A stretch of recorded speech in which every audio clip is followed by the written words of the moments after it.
International. You are listening to our 1-hour broadcast in English for listeners in Western Europe and Japan. We can also be heard on the internet at www.rri.ro Channel 1. You can find us on Facebook, Twitter and other social media platforms. Our programs are also available on TuneIn and via satellite Eutelsat 16A on 11,512 MHz, vertical polarization, azimuth 16 degrees east. Symbol rate 29,950 mega symbols per second, standard DVB-S2, modulation 8 PSK, audio PID 510. We wish you good reception conditions.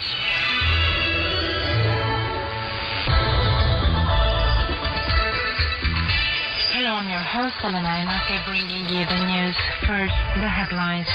Investigations were resumed on Saturday at the Matei Infectious Diseases Hospital following Friday's fire.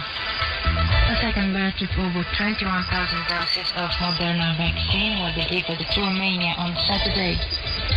And Romania made important progress in the process of accession to the Organization for Economic Cooperation and Development, said Romanian Finance Minister Alexandru Nazare.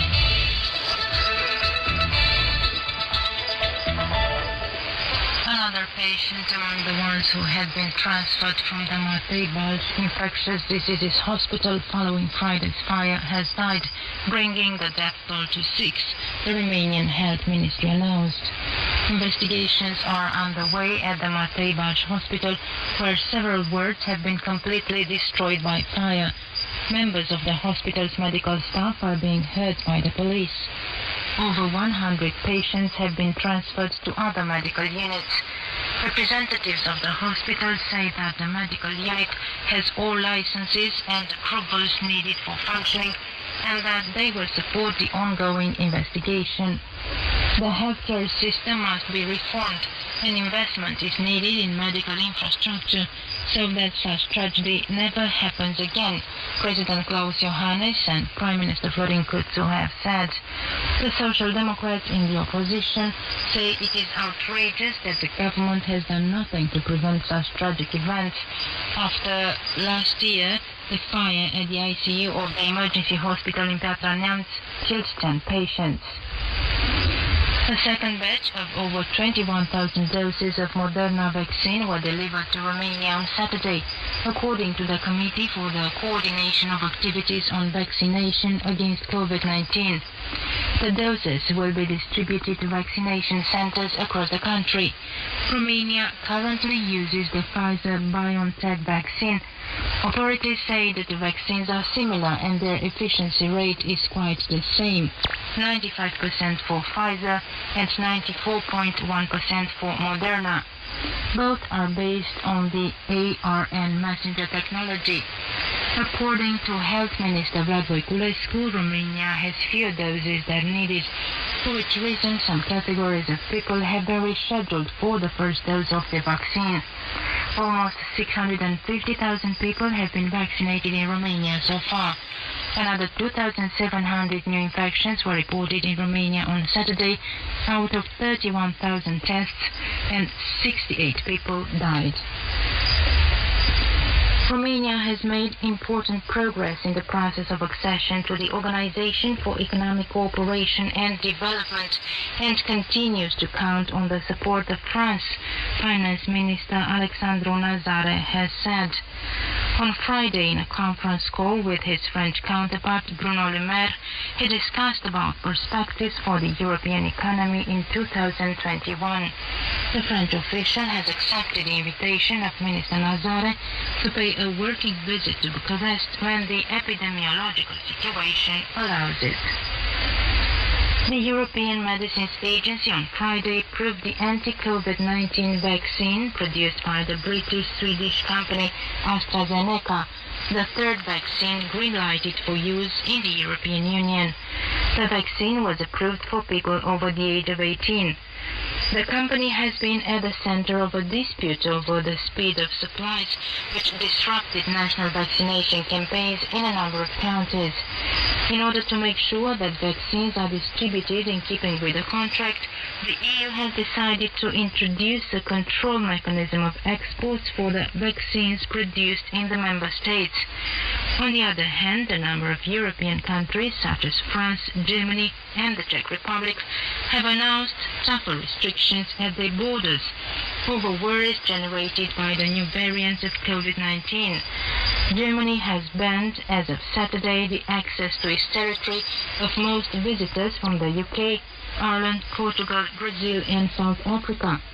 Also starting on Saturday, the Czech authorities do not allow unessential access to its soil, with a few exceptions, while France closes its borders for non-EU citizens and require the EU citizens to present a negative COVID test upon entering the country. The Romanian Ministry of Justice on Friday selected 6 candidates for the position of delegate prosecutor in Romania of the European Public Prosecutor's Office. The candidates are Dana Manuela Ana, Camelia Elena Grecu, Constantin Irina, and Jean Nicolae Uncheșelu, all 4 from the National Anti-Corruption Directorate, Dana Cristina Bunea from the Prosecutor's Office with the High Court of Cassation and Justice, and Florin Bogdan Munteanu from the Court of Iași, northeastern Romania. The prosecutors will be working for the European Public Prosecutor's Office in their home countries and will have the same responsibilities as national prosecutors in terms of investigations, criminal actions, and prosecution. The EPPO will also investigate fraud and other crimes infringing on the EU's financial interests. And that was the news.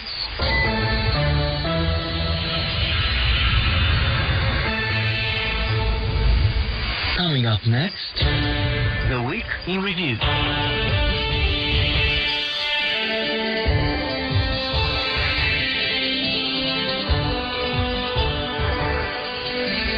Hello and welcome to The Week in Review with me, Călin Coțoiu.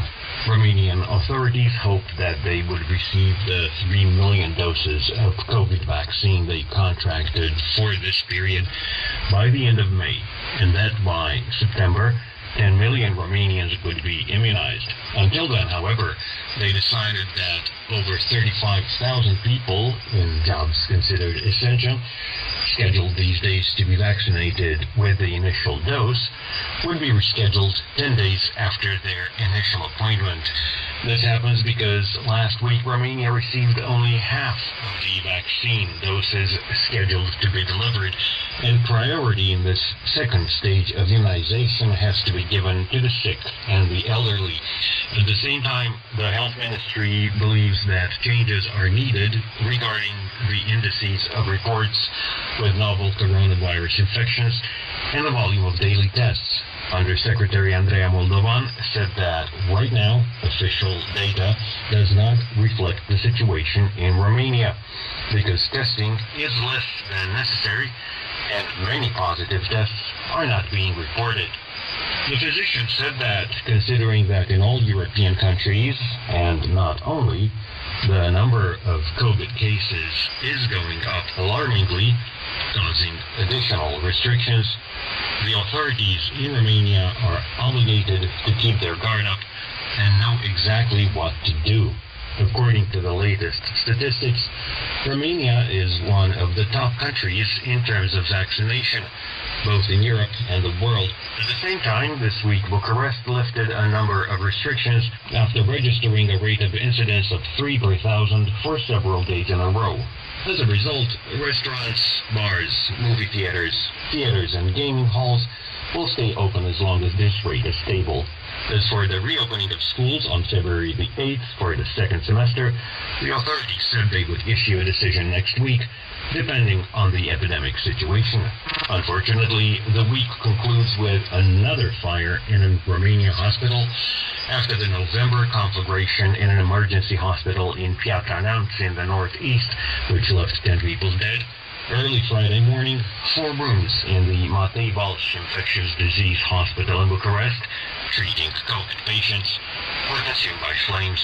5 people are reported dead so far, and over 100 patients were evacuated, being transferred to other medical facilities in the capital city. This year's draft budget will be accompanied by an ample package of reforms in 3 areas: state employee wages, the pension system, and fiscal management.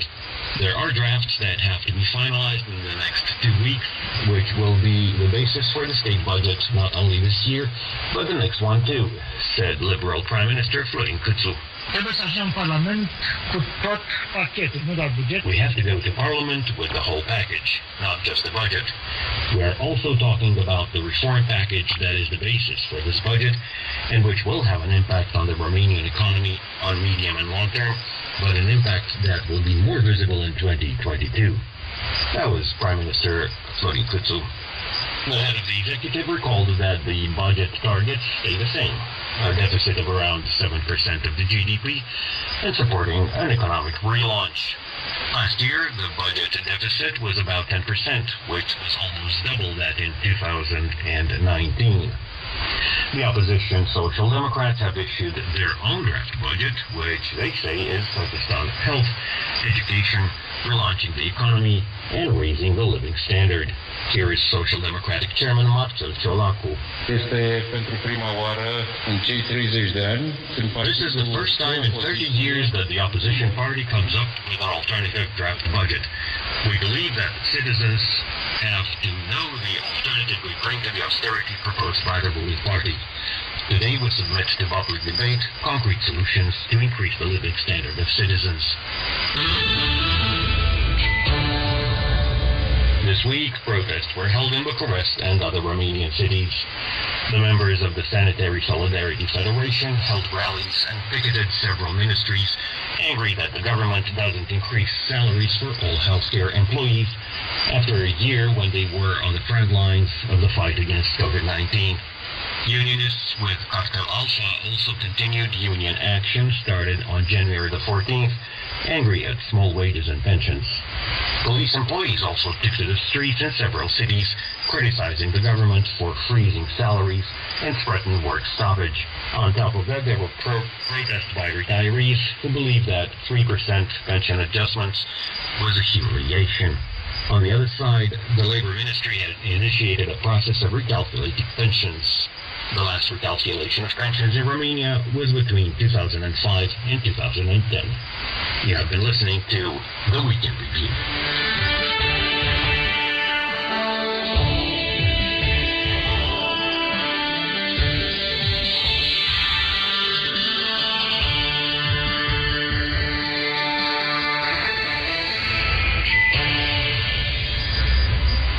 Coming up next on Radio Romania International, Culture and Nature.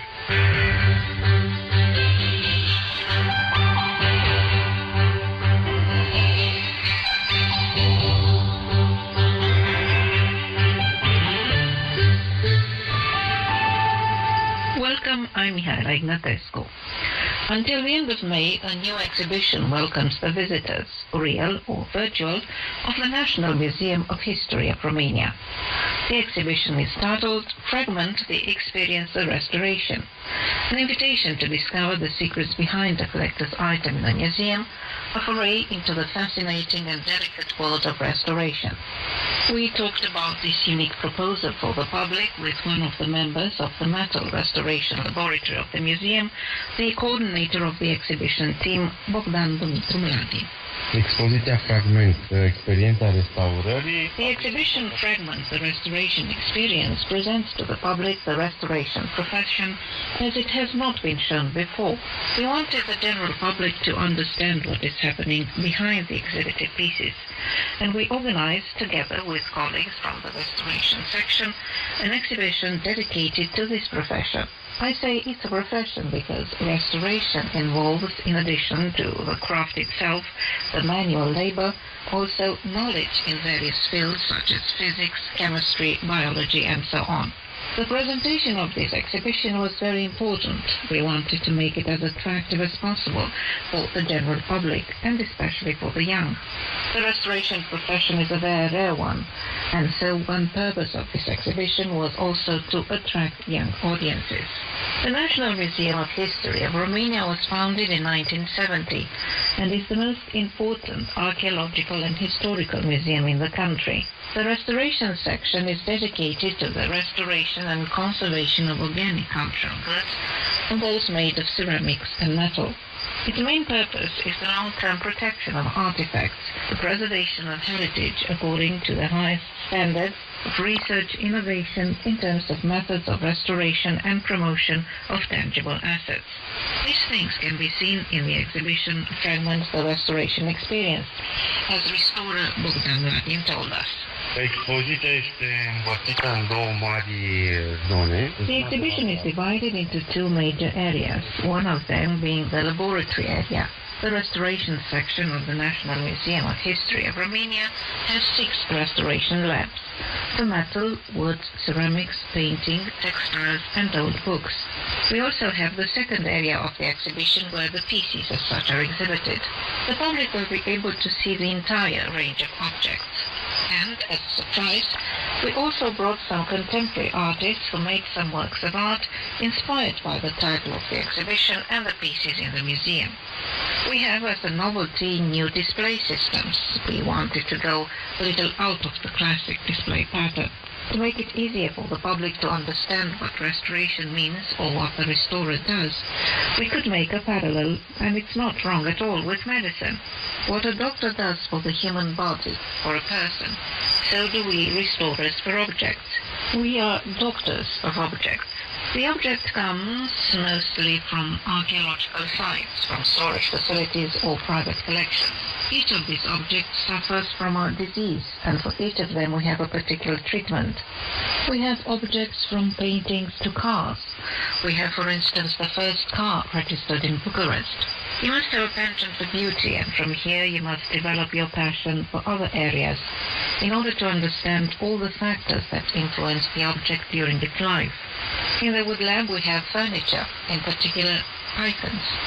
We have maps in the book section.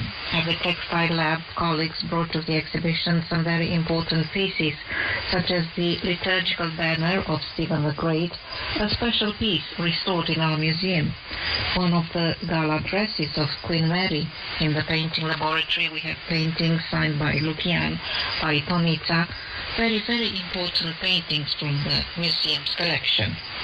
Those interested in the exhibition should know that there is also a site, restaurărimnri.ro, and also a virtual tour. You have been listening to Culture and Nature.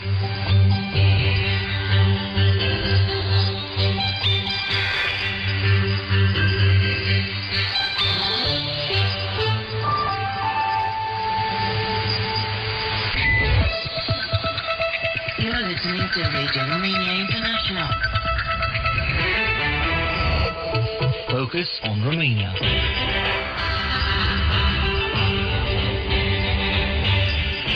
World of Culture.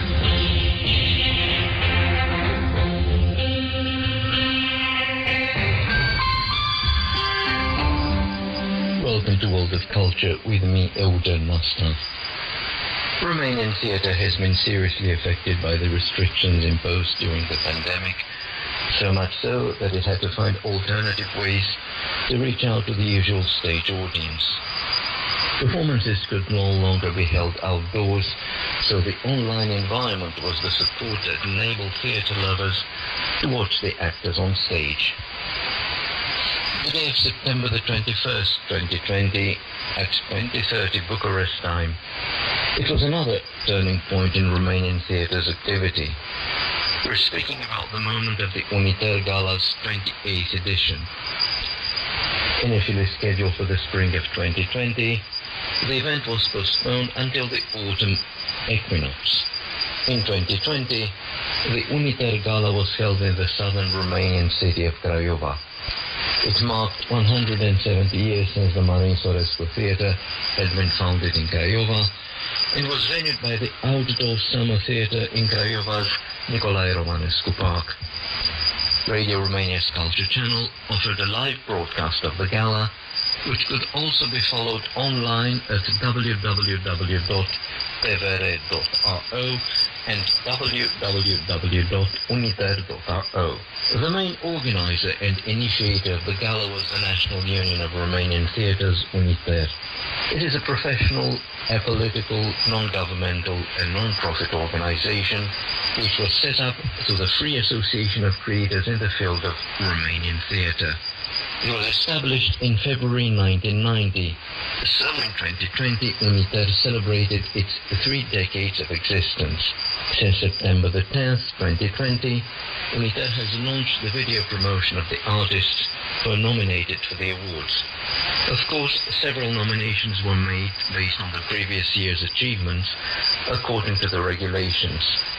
Since September the 14th, all viewers could support their favorites, casting their vote on www.uniter.ro.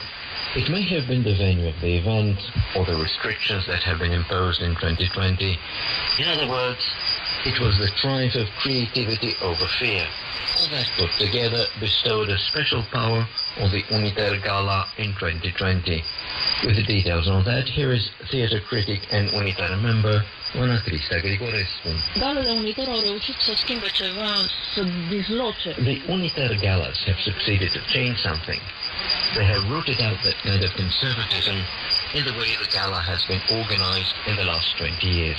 Everybody sensed, first of all, a reshuffle of the format, which occurred not only due to the fact that the event was staged on outdoor premises in Craiova. I believe all that was possible, especially because of the trust the organizers put in the two producers of the gala, stage director Bobby Prikop and stage designer Irina Moscu.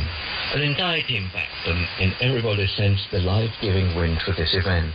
And we also fed ourselves with a dose of optimism provided by the way the gala unfolded, concisely and in a clean manner. There was also something else, maybe the most important aspect. Some of the welcome speeches of the awardees tackled an important issue. In Romanian culture, at least formally, but mainly from an organizing point of view, there is a rift between the independent artists and the artists coming from subsidized institutions. The rift is false, and the welcome speeches of the UNITER Gala focus on the very specific idea whereby it was about time we found administrative solutions to support the deserving independent artists. That should be done in such a way as to acknowledge their contribution to the diversity of theatre stage. At the end of the gala, the president of UNITER and the manager of the National Theatre in Bucharest, Ion Karamitru, pledged that solutions would be found to support independent theatre. And that is a point of strategic importance. It is a type of cultural policy UNITER vowed to implement henceforth. The 30th edition of the National Theatre Festival in Bucharest was held over November the 22nd and the 29th. The event was also a premiere. We followed it online at fnete.ro. The three personalities who stage directed and provided the selection of the program had a clear-cut intention, that of setting up a dialogue between the aesthetics of yesterday's creators and the present-day artistic quest. Radio Romania is one of the event's traditional partners, hence the label of the festival's special section, FNT on Air. One of the event's three driving forces was provided by Maria Zărnescu, an associate professor with Bucharest University of Drama and Film. Speaking about the fnte.ro site, Maria Zărnescu told Radio Romania International the following. Fiecare difuzare va fi acolo 48 de ore. Cine își dorește? Each of the posted events will be there for 48 hours.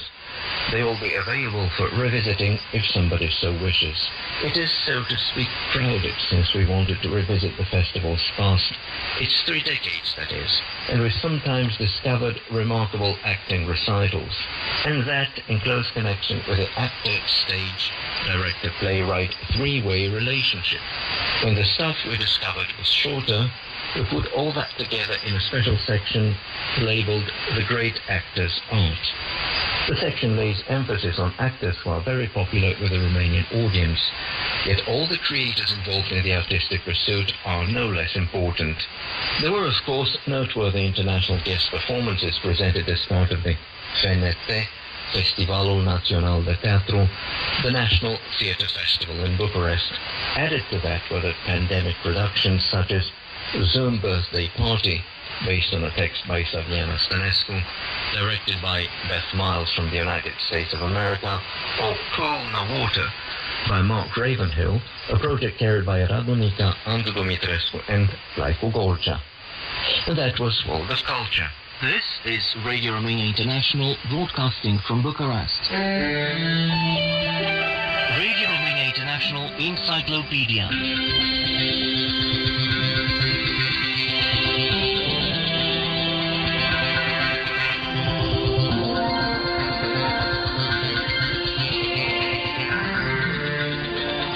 Welcome, I am Călin Cățoi.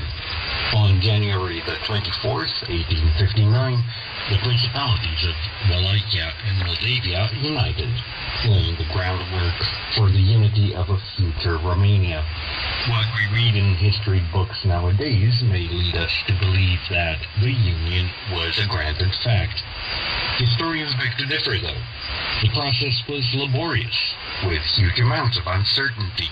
Documents at the time show that the Romanians who worked for the Union were completely dedicated, having to deal with a struggle against opposition both from abroad as well as from within, from people opposed to it.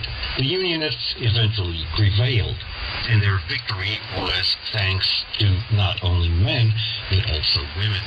One of the extraordinary women that tipped the balance in favor of the Union was Ekaterina Vogoride.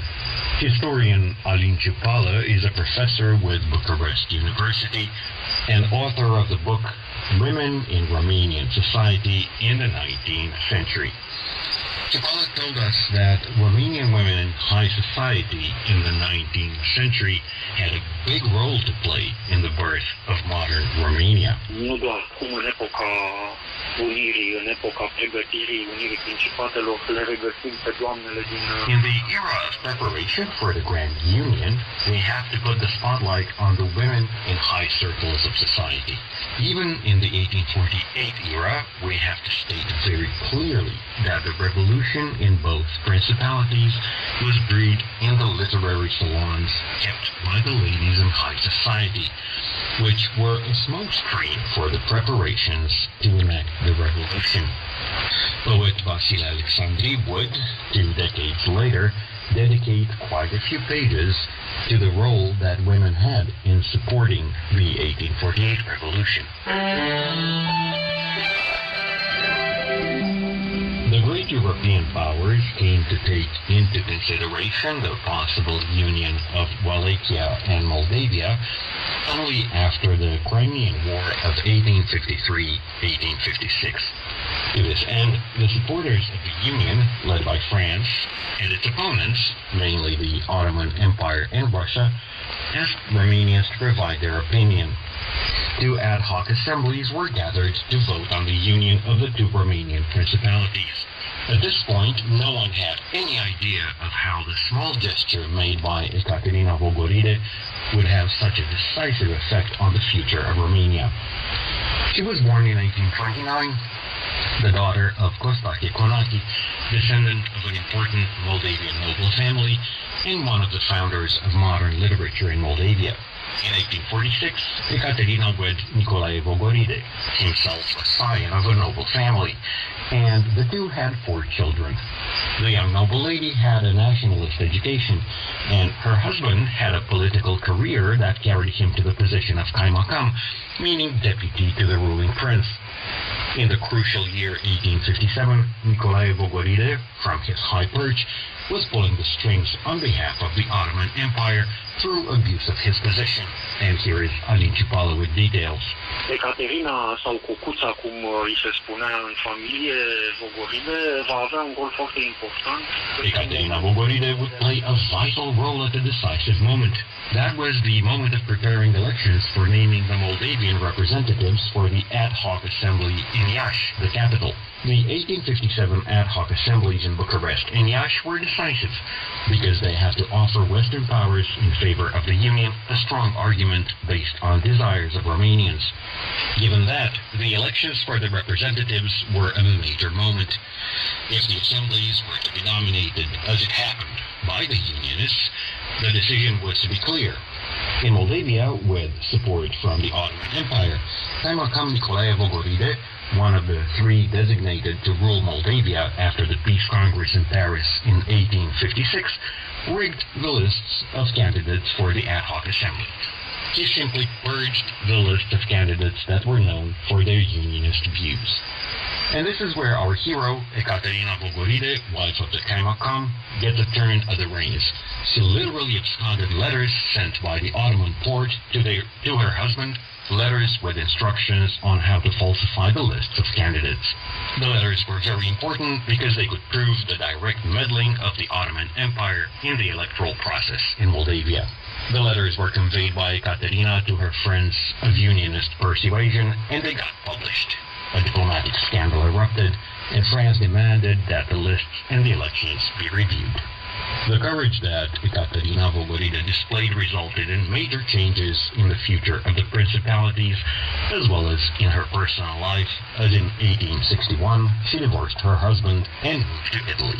This has been Radio Romania International Encyclopedia.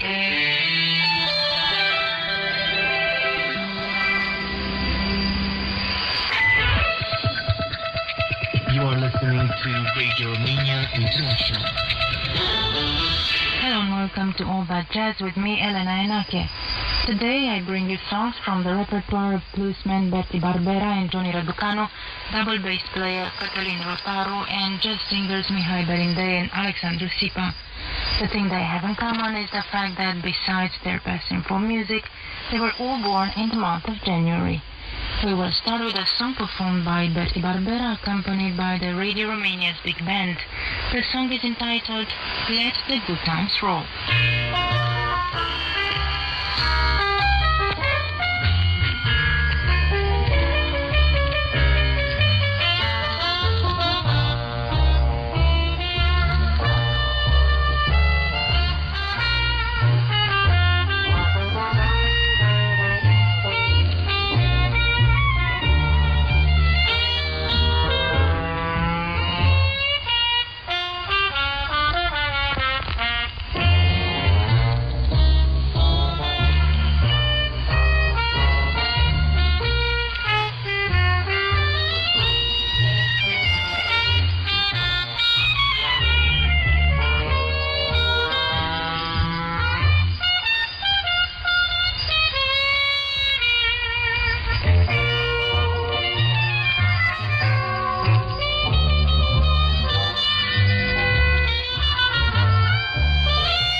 Continue on the jazz with Remember Johnny Raducanu, a song composed and performed by double bass player Johnny Bota.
Next in All That Jazz, I invite you to listen to the renowned double bass player Cătălin Rotaru performing a song entitled The House of the Rising Sun. Accompanying him are drummer Josip Krandler and vocalist A.G. Winberger.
Yesterday with Peasant Street Blues performed by the Electric Record Orchestra conducted by Mihai Berindei.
Gambling man down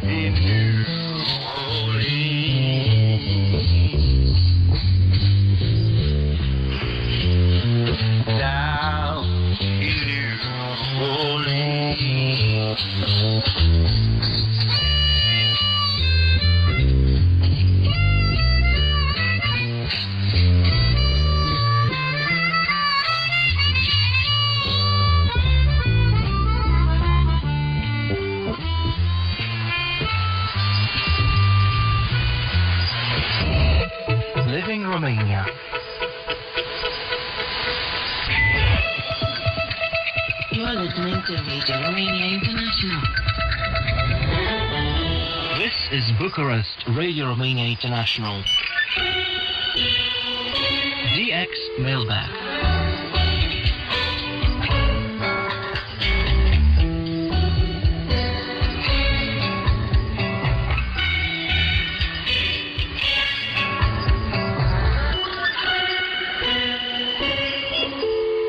Hello and welcome to a new edition in our DX Mailbag series.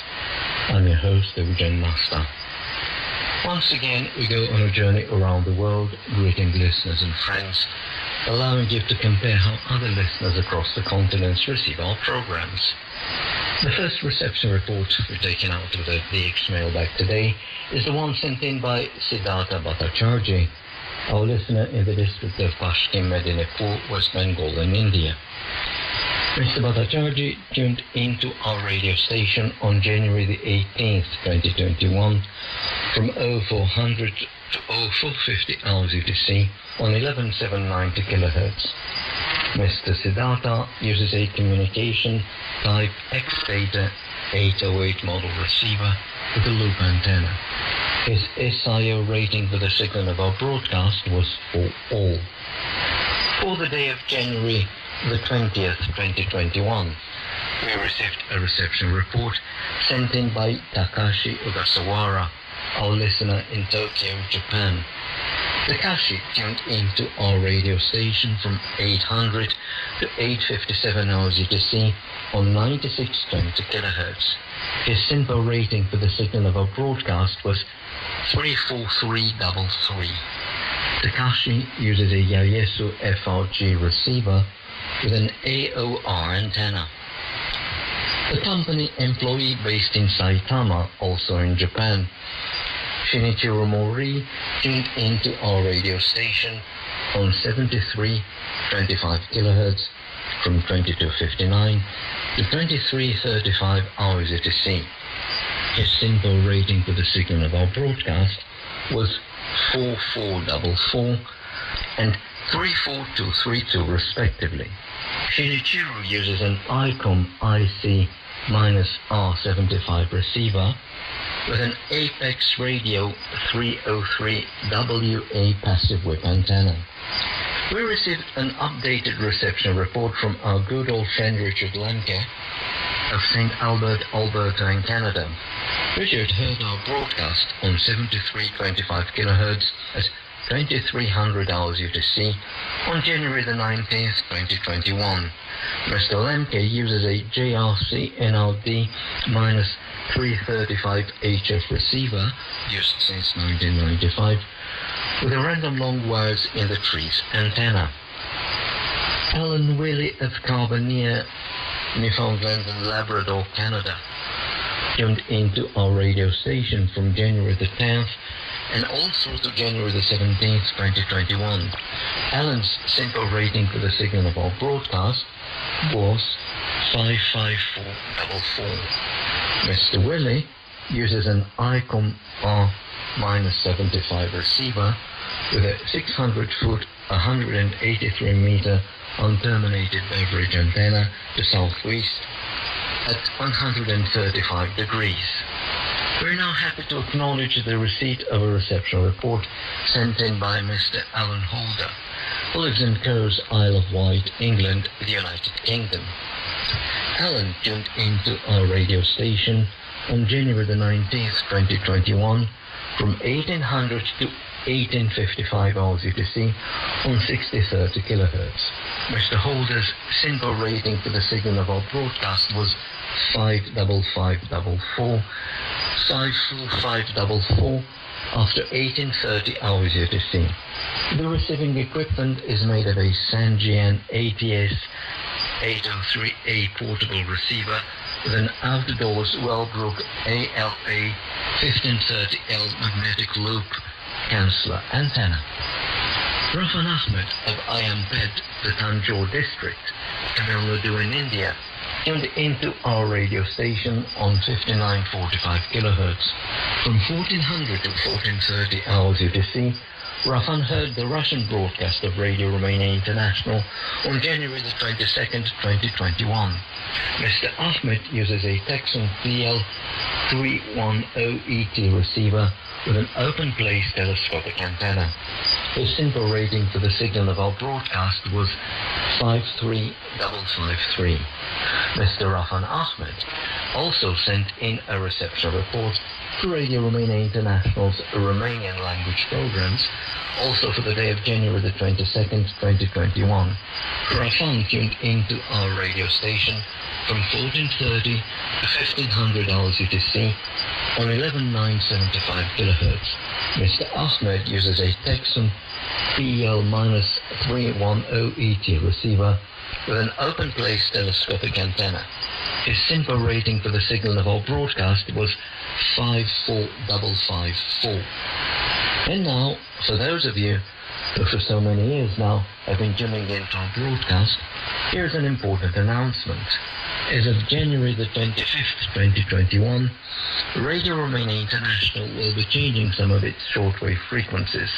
From this date on, its 0400 hours UTC broadcast to India will be available on the 11790 kHz analog frequency, while the digital broadcast will go out on 13720 kHz in the DRM system. We're back with our DX mailbag on Radio Romania International. Shin Makino, based in Ajeo City, Saitama in Japan, tuned into our radio station on January the 23rd, 2020 from 0410 hours UTC to 0441 hours UTC on 7410 kHz. Our Japanese listeners' simple rating for the signal of our broadcast was 35433. Mr. Makino uses a remote Kiwi SDR receiver, Open Web RX with a Wellbrook loop antenna. Place of reception, Fair Hill, Maryland, the United States of America. Among the program details Mr. Makino included in his report are radio newsreel by a female announcer about the common idea of movement among EU member states at the EU summit. Then it was hit of the day, song introduction by a female announcer, and Your Green Eyes, Ku Oki Oia Verdes by Lydia Buble was played, and jingle with announcement. You are listening to Radio Romania International by a male voice. The Future Starts Today by Daniel Biltz. Foreign Student in Romania by Călin Coțoiu.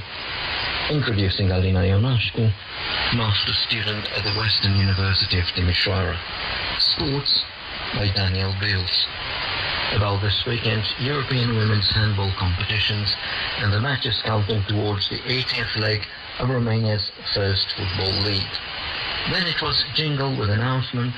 You are listening to Radio Romania International by a male voice, and truly Romanian began. Introducing of Irina Someșan's song, I Love Romanian Dances, My Heart Be Quiet, Touch Inimă Sing La Mine, They Don't Know What Love Is, Cine în lume n-are drag, Longing, Am o patimă și un dor, and Câte fete lângă masă, by a female announcer, Cristina Mateescu.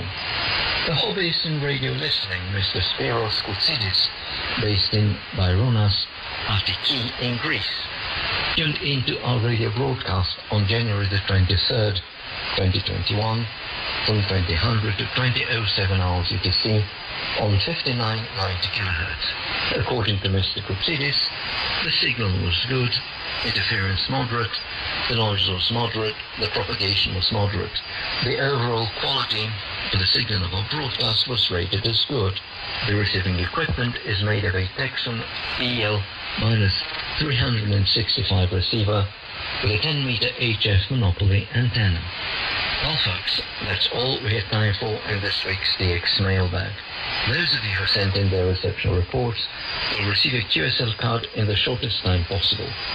Tune in again next week. Until then, from me, Eugen Nasta, it's goodbye and all the best 73s.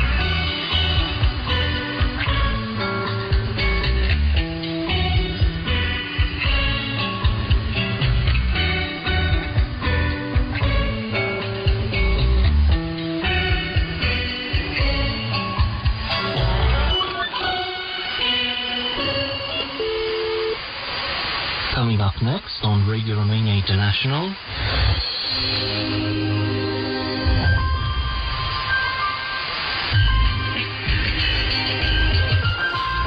Simply Folk.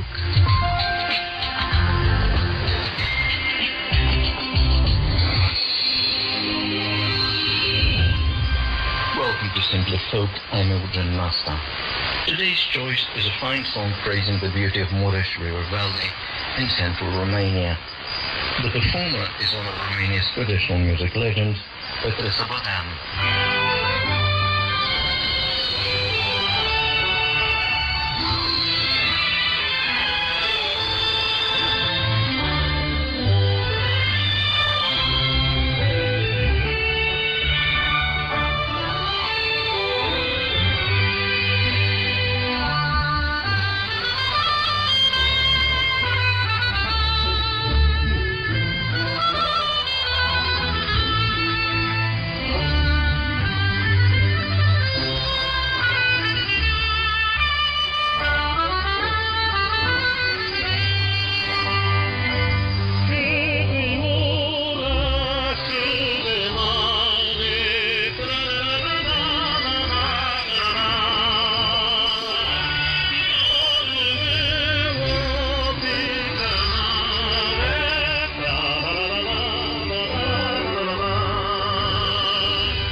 In English for listeners in Western Europe and Japan has come to an end. You can listen to our next program for Western Europe tomorrow at 6:30 hours UTC on 7345 kHz in analog system and on 6040 kHz in the DRM system. Listeners in Japan can listen to our next program tomorrow at 23 hours UTC on 7325 kHz and 9620 kHz. We can also be heard on the internet at www.rri.ro channel 1. If you have any comments or suggestions, please write an email at entl@rri.ro. Goodbye.